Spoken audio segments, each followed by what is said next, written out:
Happy New Year. This is when I'm recording it, New Year's Day 2020. Now, the reading itself is timeless, but yeah, I like it. I like it when there's energies involved as well, you know.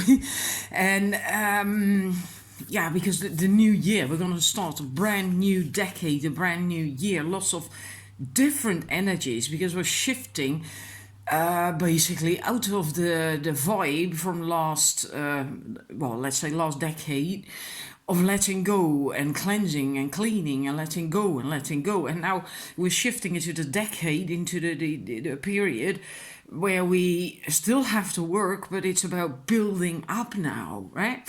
So there's possibly still stuff we need to let go or transform, but we're building up now. The energies are really going to shift.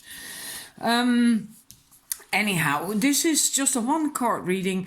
Your message from the Divine Feminine Oracle from this new deck that I've got. One message, what you need to hear right now from the Divine Feminine, from all these deities, ladies, goddesses, or whatever. And you could even now, if you're watching this, in the beginning of this year of 2020, you can even go for what you need to know right now for this year. If you're watching it later, then it goes for then, right? Because it is timeless. Anyhow, we have four choices. First, we have a little Buddha. Then we have this goddess with the spiral in it. It's pewter. And this is Archangel Raphael. And a little Cupid with pink flowers in its hair. I hope the camera picks up on that because the light is on it as well, of course. So that's the choices. Pause if you need to, if you want to feel, and then I'm going to start the reading. Right, numbers 1. Your card is Rita of Cassia, the patroness of impossible causes. I am miraculous. My prayers create powerful channels of possibility. She is all about having a very steadfast approach. And that miracles can then happen if you have that, regardless of what it is. It really comes down to trusting and believing, and that anything is possible if it's, of course, for your highest good or someone else's highest good, etc. It's not harmful, of course. And it's about never giving up on what you want for yourself. She had to struggle herself quite a lot to be able to get to what she wanted, right? She wanted to get into a convent or a monastery or something, and she wasn't allowed to. She had to marry first, etc., etc. But it was what she really wanted, and in the end, she got what she wanted. So that's what it's about. Never give up. Always believe that you can have what you really want, and if you are steadfast in your approach, it will also happen. And if need be, you have to forgive other people who might try to throw a spanner in the works of what it is you want, but never get angry, because that's not going to help at all. She's also a very high energy, because apparently she at some point was hit by Christ's light, the Christ conscious light in her third eye. That's why this thingy is there. She apparently always had this stigmata there on her forehead.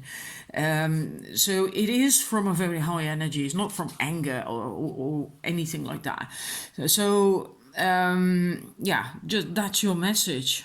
Keep believing. Don't give up. If it's something you really want, just have this steadfast approach. Don't waver, don't doubt, don't question yourself. Just stick to it and know that miracles can really happen when you do that.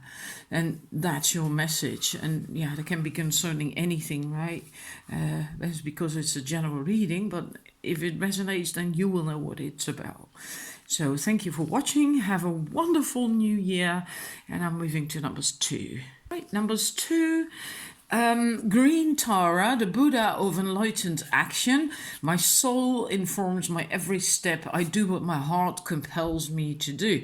Now, this is a sacred nudge to get going, to get moving, to take action, and to do what you feel from your soul called to do, to get going with that. Don't sit around anymore just thinking of it, dreaming about it, fantasizing about it. Just take action, start doing things.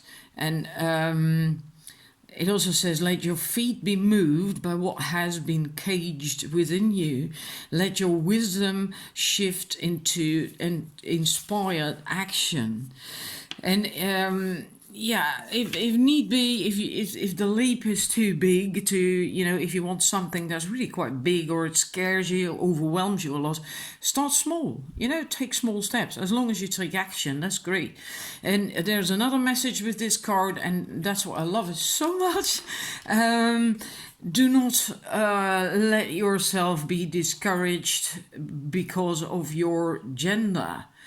And how that fits into your situation, I don't know. Maybe it's not applicable to your situation, just the first message, but it is part of Green Tara's message, because she was at first in her life also told that she couldn't do something because she was only a woman, right? And that they hoped that next life maybe she would be a man, then she could have it. And then she vowed that for as long as man and women weren't equal, she would remain a female Buddhist. So there is that bit as well, that if someone tells you or discourages you to do something just because you are a woman or because you are a man, that's also possible, happens as well, although less like, I suppose. And if it's still your calling, then just still go for it. It doesn't matter. You can do or be or have anyone, and you can have anything that you want, regardless. It doesn't matter. So that's also a message that might ring true for a number of you, maybe not for everyone. But that is your message from the Divine Feminine. And thank you for watching. Please let me know in the comments how this resonates, or if it resonates. I like that. I like reading that. So thank you, and have a wonderful New Year's Day. Bye. Numbers 3. Your card from the Divine Feminine is Rabia, the Queen of Saintly Women. I'm in service of divine love. I move the way love asks me to move. And basically that's what this card is about. It's about only doing things, basically living from the heart, from love. And we're talking then about unconditional love. So love that doesn't have any ideas about a person or a situation either, really, but especially about people, because often we do have these ideas about other people, even when we love them, and often that has to do with what they can do or be or mean for us. And that's not unconditional love. Unconditional love always flows, and when we are able to do that, and it also means that we ourselves first have to let go of a lot of ego issues. Otherwise, it's very difficult to come to unconditional love, right? Then we have knee-jerk reactions from the ego. So your message is also about that, to not do that, to overcome these issues as much as you can. And so you can come to more pure love, closer to unconditional love, and not have it based on what you get out of it. If you give love or love someone or say something sweet and whatever, And so there's no hidden agendas, no strings attached. It's just loving to love for the sake of love. And if you can do that, if you can get to that, it's so liberating. I sometimes have moments, I can't do it either all the time, right? But I do have my moments, and it's really bliss. It's heaven on earth when you are in that vibration. It's so wonderful. You can feel it in your entire body and your entire energy system. It's absolutely wonderful. So for you, the message is, to work on that, and to be like that as much as possible. And So, and then there is this question, the soul voice meditation. That's just a question for you to sit with, to ponder. Are my current actions motivated by love? So that could be something for you to think about. That also means not judge, right? Unconditional love, true love, pure love. True love, I don't mean romantic love now, all right? I'm talking about pure love, unconditional love. It doesn't judge. It just doesn't. It just loves.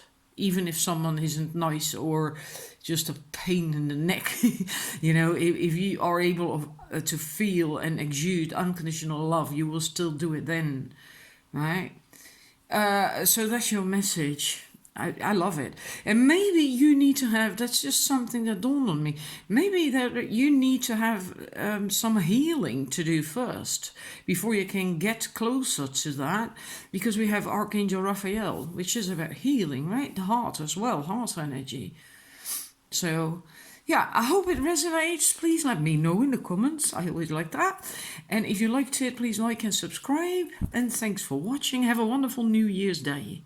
Number 4, your card is Miao Shan, the Princess of Mercy. Giving is receiving.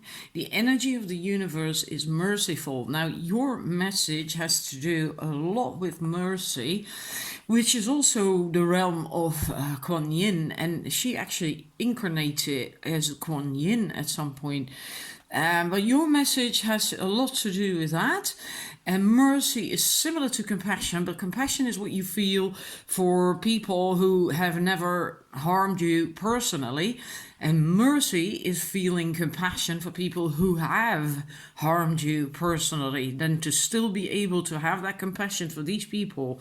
And it's very important, because if you hold on to anger towards someone because they've harmed you or upset you or whatever, then you block the flow of the universe within yourself, right? It's always the case that when you hold on to anger, you are not harming the other person, you're harming yourself.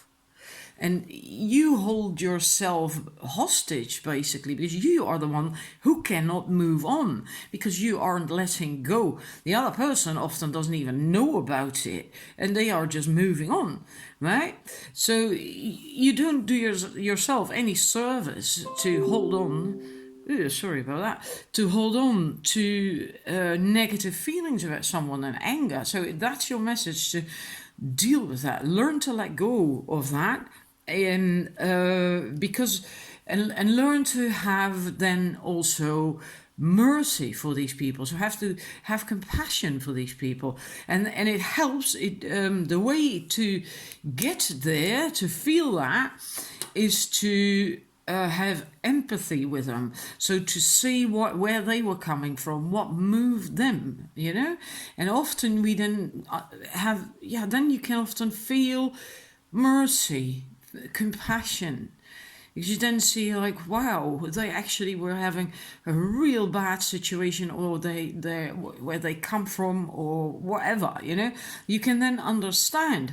It still doesn't make it right often what they did, if they really were wrong, but then you can understand. And if you can understand, you can come to having compassion, you can come to having mercy. Then you free yourself, the energies begin to flow again, and then you move on. And if you can give that, that means you receive, because you can then receive the energies again of the flow of the universe, of your life, etc., etc. Giving really is receiving. So that is your message. And see if there is a beautiful, giving is receiving. And the soul voice message of meditation, this the question to sit with if you want. Who can I give mercy to in this moment? And it isn't always easy, right? If someone has harmed us, it can take some time before we can get to that place. But like I said, if you can come to an understanding, have empathy as to why someone did something, then that's basically the door to coming to having mercy and compassion. So this is your message, and I hope it is helpful. Wishing you a wonderful continuation of your New Year's Day, if you're watching this on New Year's Day. And yeah, thank you for watching. See you with the next reading. Bye.